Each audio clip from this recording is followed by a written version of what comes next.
76% of Americans are living paycheck to paycheck. That's according to a new survey from Bankrate. Meanwhile, 58% of Americans still believe we are never out of the recession. That's according to a Wall Street Journal NBC poll.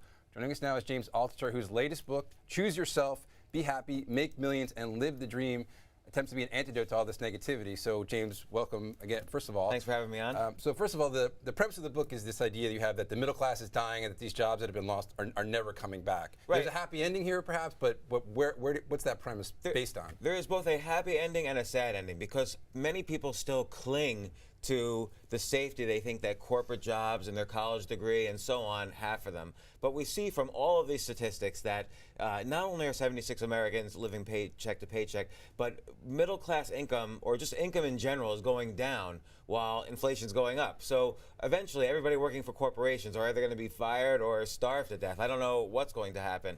So it's pretty scary, and yet at the same time, people don't want to leave it. They feel that if they leave it, how are they going to pay the bills? That's the common refrain that I get. But the reality is there are more opportunities than ever. More one or two person businesses are starting than ever. Not everyone's an entrepreneur, but everyone can start brainstorming and thinking of ideas by which they can provide services and value to other people that they can charge for. It doesn't happen overnight, and I do give kind of a step-by-step process by which you make yourself not only have these ideas, but kind of physically, mentally, emotionally healthy so you can get ready for this leap. And it's not that you want to make this leap, it's that you have to make this leap because it's going to get worse and worse for the middle class. And this is by design. So, well, let me just challenge you for that for a second. Sure. You say it's inevitable that income's going to keep going down, inflation's going to keep going up, right? Henry here has been writing a lot about how corporations at some point are going to say, you know, we got to pay our workers more so they can afford to buy the products that we're making because that's good. That's beneficial for them as the corporation. Sure, but that's not really how demand is created.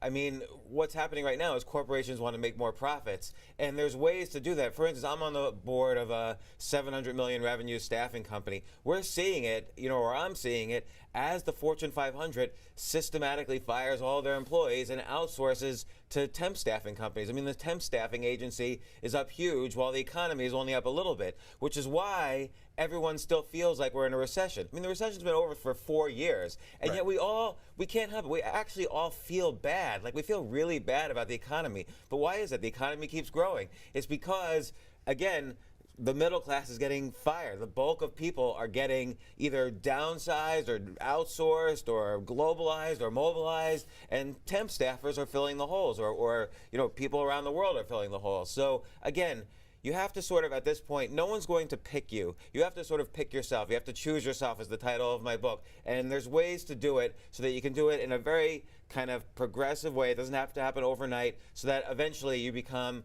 an idea machine. You start having your own ideas. You don't necessarily have to quit. You just have to make yourself useful, more useful than the average cubicle dweller is. And that will be the way for success. And so talk about how you get yourself there, because you've always been an entrepreneur. Watching your career, you've had many things. You jump in, you start something. Even if you get a big setback, you power right through it and start something else. Right, but it's you work incredibly hard. You get up in insane hours. You put these demands on yourself to create stuff. How do you start thinking that way if you've just simply been working in a major corporation forever? Well, it's very hard. And I'll tell you, being an entrepreneur is very hard because when you say I've had setbacks, I've gone like from having millions to being completely dead broke with like $0 in my ATM. And I had to basically figure out, how am I going to pay this stupid mortgage? How am I going to pay back student loans? How am I going to support my 2 children?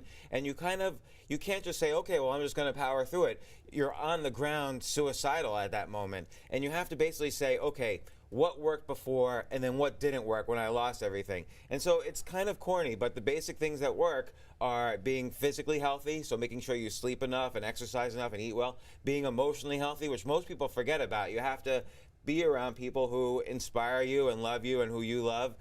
Being mentally healthy, so I always sit down and write down ideas every day, either ideas for businesses or books or articles or whatever, and then being spiritually healthy, like even when you're on the ground, still being grateful for what you have in life. And I know it sounds a little bit corny and not necessarily talk about